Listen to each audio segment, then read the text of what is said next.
Naranasan mo na ba makapasok sa isang LDR na relasyon? O baka nasa LDR ka ngayon, kapatid. Di ba ang hirap malaman kung seryoso ba yung tao sa'yo o hindi? Kasi syempre magkalayo kayo ng lugar. Maaaring banyaga siya, di ka o Pinoy, di ba? O kaya pares kayong Pinoy na nasa magkaibang lugar. Well, kung gusto mong ma-determine, kapatid, kung seryoso ba tong lalaking ito sa akin, gusto niya ba akong makasama sa mahabang panahon? Saktong-sakto tong video na ginawa ko ngayon para sa iyo. Dahil ang pag-uusapan natin dito sa video na to ay yung mga bagay na mag-determine kung seryoso mo ang isang lalaki sa iyo o hindi. Well, actually, ang babanggitin ko dito yung mga senyales na hindi siya seryoso sa iyo. At malamang kung hindi niya ginagawa sa ito, seryoso sa siya. Kung interesado ka malaman kung ano-ano itong mga to, tara kapatid. Pag-usapan natin yan. Just keep on watching.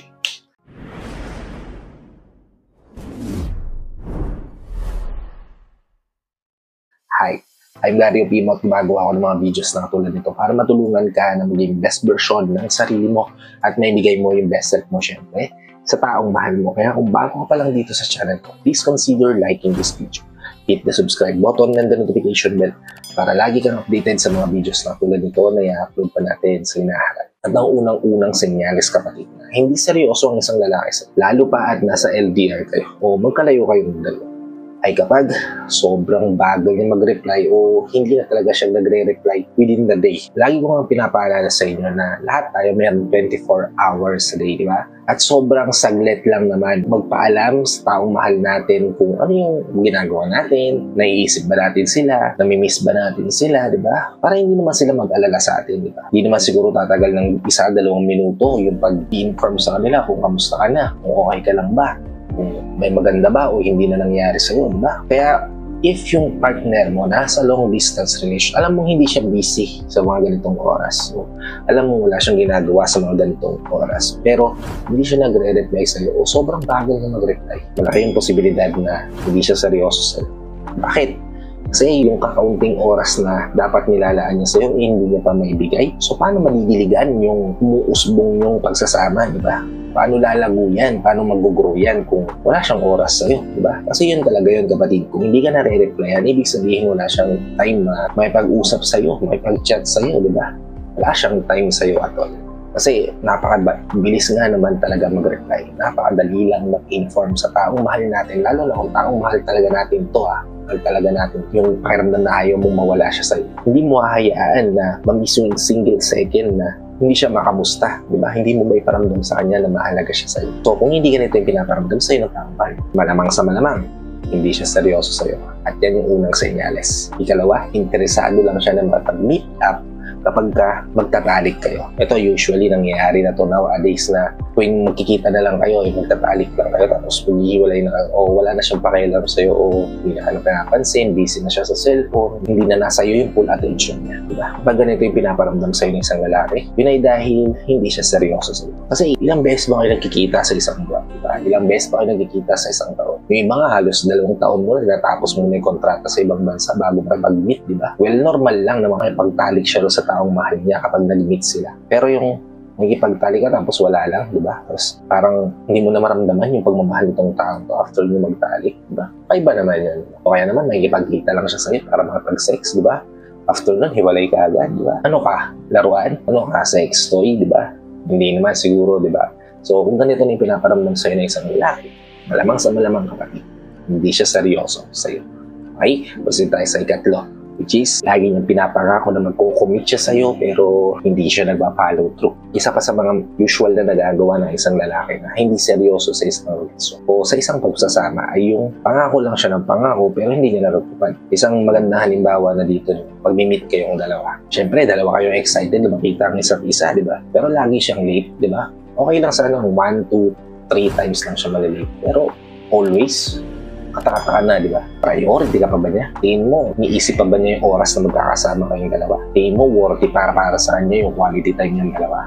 Malamang sa malamang, hindi na, di ba? Kasi nga, hindi kanya priority, di ba? Bukod pa doon, sige lang siyang pangako ng pangako, pero hindi naman niya tinutupad. Promise, next time, hindi na ako malilate. Promise, next time, may dala na ako na ganito. Promise, next time, papangiti na, papatawanin na.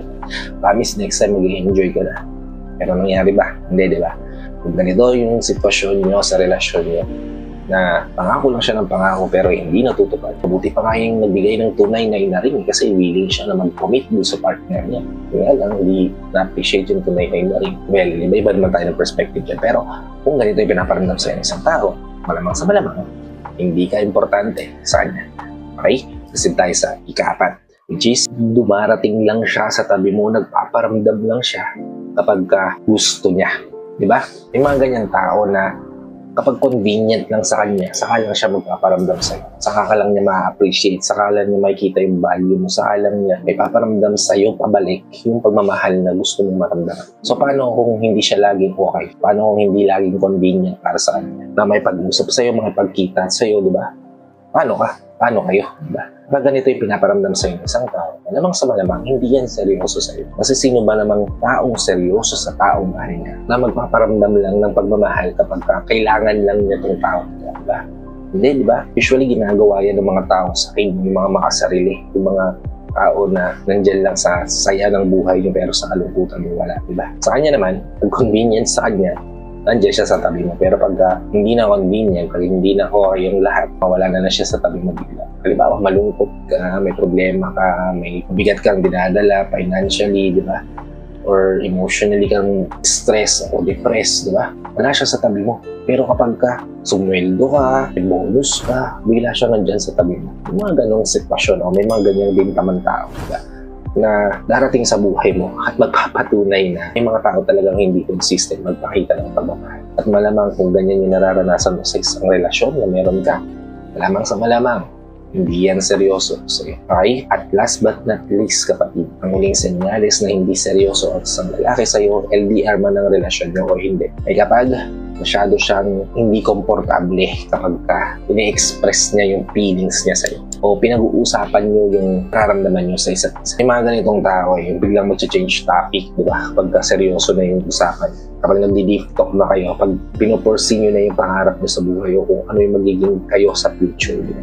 Biglang iibay niya yung usapan, magbabago ng topic, di ba? Mapapansin at mapapansin mo yan. And if ganito yung pinapakaramdam mo, pinapakita sa'yo ng isang tao, malamang sa malamang hindi yan seryoso sa'yo. Bakit, kapatid? Kasi nga, kung hindi niya ma-express sa'yo na maayos yung nararamdaman niya, kung every time na lang na pag-uusapan niyo ano kayong dalawa sa isa't isa o magdi-deep talk kayo, kikilalanin mo siya ng gusto, tinutulak niya pala yun. Malamang sa malamang kapag hindi siya willing na ipasok ka sa mundo niya, hindi siya willing na hayaan kang pumasok sa puso niya at sa isipan niya. Kaya nga siya uncomfortable, kaya nga hindi okay sa kanya na pag-usapan niyo yung mga ganyang bagay kasi nga hindi kanya napoportray as lifelong partner. And sad yun, but it happens kasi sa real life. Posibleng maranasan mo yun to. Kaya if ganito na yung pinaparamdam sa'yo na isang tao, be warned, kapatid. Kasi hindi yan seryoso sa'yo. Well, lahat na nabanggit ko dito na sign o mga senyales, if naramdaman mo o nararanasan mo, better kausapin mo na yung partner mo ngayon.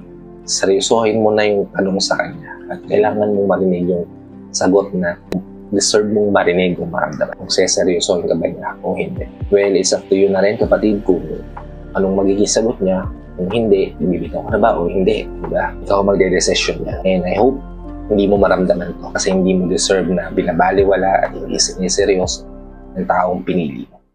And I hope may na-enlighten yung isipan nyo dito sa video na to. If it does, please help me share this to your loved ones. Sa posible nating matulungan din ng video na to para nakatulong na sa kanila. Tulong na rin ako sa kanila. Sa lahat ng OFW viewers natin, sa mga viewers natin dito sa Pilipinas na walang sawang nanonood sa support at lagi pa-tune sa mga video na ina-upload ko. Maraming salamat po sa pilihan yung panonood at pagsuporta. Kung bago ka pa lang dito sa channel ko, please consider liking this video. Click the subscribe button and the notification bell para lagi kang updated sa mga videos na tulad nito na i-upload pa natin sa inaharap. So hanggang dito na lang mga kapatid. Maraming salamat sa panonood. And I hope to see you all on my next vlog. Ingat ka din palagi, kapatid. May God bless you and always protect you always, kapatid. Peace.